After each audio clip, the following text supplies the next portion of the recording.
भगवान विष्णु जी और माता लक्ष्मी जी। एक बार भगवान विष्णु जी शेषनाग पर बैठे बैठे बोर हो गए और उन्होंने धरती पर घूमने का विचार मन में किया। वैसे भी कई साल बीत गए थे धरती पर आए और वह अपनी यात्रा की तैयारी में लग गए। स्वामी को तैयार होता देखकर लक्ष्मी माँ ने पूछा, आज सुबह सुबह कहाँ जाने की तैयारी हो रही है? विष्णु जी ने कहा, है लक्ष्मी, मैं धरती लोक पर घूमने जा रहा हूँ। तो कुछ सोचकर लक्ष्मी माँ ने कहा, हे देव, क्या मैं भी आपके साथ चल सकती हूँ? भगवान विष्णु ने 2 पल सोचा, फिर कहा, एक शर्त पर तुम मेरे साथ चल सकती हो। तुम धरती पर पहुंचकर उत्तर दिशा की ओर बिल्कुल मत देखना।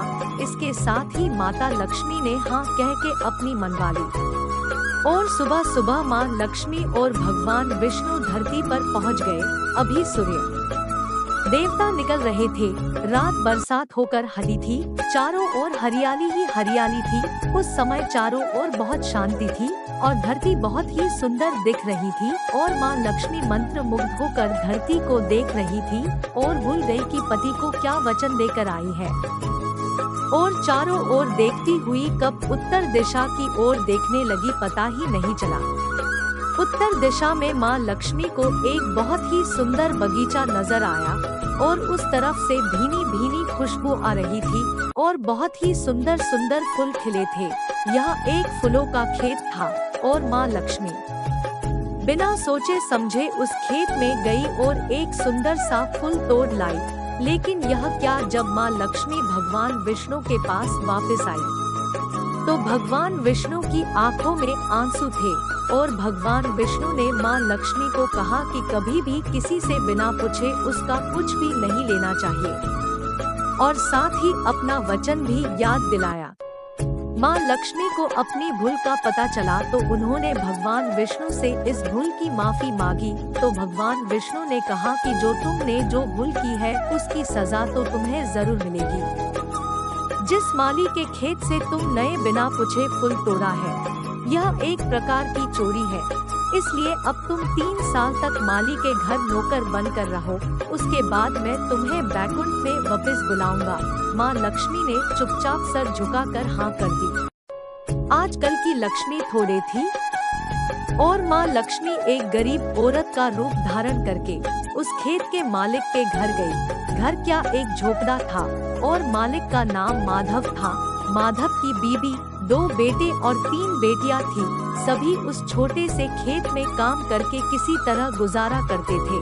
माँ लक्ष्मी जब एक साधारण और गरीब औरत बनकर जब माधव के झोपड़े पर गई तो माधव ने पूछा, बहन तुम कौन हो और इस समय तुम्हें क्या चाहिए? तब माँ लक्ष्मी ने कहा, मैं एक गरीब औरत हूँ, मेरी देखभाल करने वाला कोई नहीं। मैंने कई दिनों से खाना भी नहीं खाया, मुझे कोई भी काम दे दो, साथ में मैं तुम्हारे घर का काम भी कर दिया करूँगी। बस मुझे अपने घर में एक कोने में आसरा दे दो। माधव बहुत ही अच्छे दिल का मालिक था, उसे दया आ गई, लेकिन उसने कहा, बहन मैं तो बहुत ही गरीब हूँ, मेरी कमाई से मेरे घर का खर्च मुश्किल से चलता है। लेकिन अगर मेरी 3 की जगह 4 बेटियां होती तो भी मैंने गुजारा करना था। अगर तुम मेरी बेटी बनकर जैसा रुखा सुखा हम खाते हैं उसमें खुश रह सकती हो तो बेटी अंदर आ जाओ। माधव ने माँ लक्ष्मी को अपने झोपड़े में शरण दे दी और माँ लक्ष्मी 3 साल उस माधव के घर पर नौकरानी बनकर रही। जिस दिन माँ लक्ष्मी माधव के घर आई थी उससे दूसरे दिन ही माधव को इतनी आमदनी हुई फूलों से कि शाम को एक गाय खरीद ली। फिर धीरे धीरे माधव ने काफी जमीन खरीद ली और सबने अच्छे अच्छे कपड़े भी बनवा लिए और फिर एक बड़ा पक्का घर भी बनवा लिया। बेटियों और बीबी ने गहने भी बनवा लिए और अब मकान भी बहुत बड़ा बनावा लिया था। माधव हमेशा सोचता था कि मुझे यह सब इस महिला के आने के बाद मिला है। इस बेटी के रूप में मेरी किस्मत आ गई है मेरी। और अब 2 से 5 साल बीत गए थे, लेकिन माँ लक्ष्मी अब भी घर में और खेत में काम करती थी। एक दिन माधव जब अपने खेतों से काम खत्म करके घर आया तो उस उसने अपने घर के सामने द्वार पर एक देवी स्वरूप गहनों से लदी एक औरत को देखा। ध्यान से देखकर पहचान गया, अरे यह तो मेरी मुँह बोली चौथी बेटी यानी वही औरत है, और पहचान गया कि यह तो माँ लक्ष्मी है।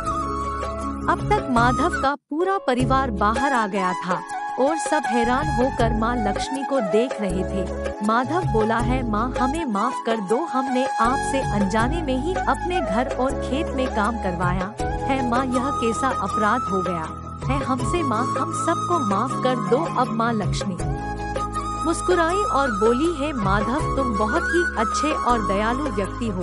तुमने मुझे अपनी बेटी की तरह से रखा, अपने परिवार के सदस्य की तरह से।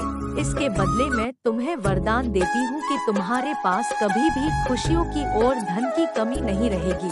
तुम्हें सारे सुख मिलेंगे जिसके तुम हकदार हो। और फिर माँ अपने स्वामी के द्वारा भेजे रथ में बैठकर बैकुंठ चली गई।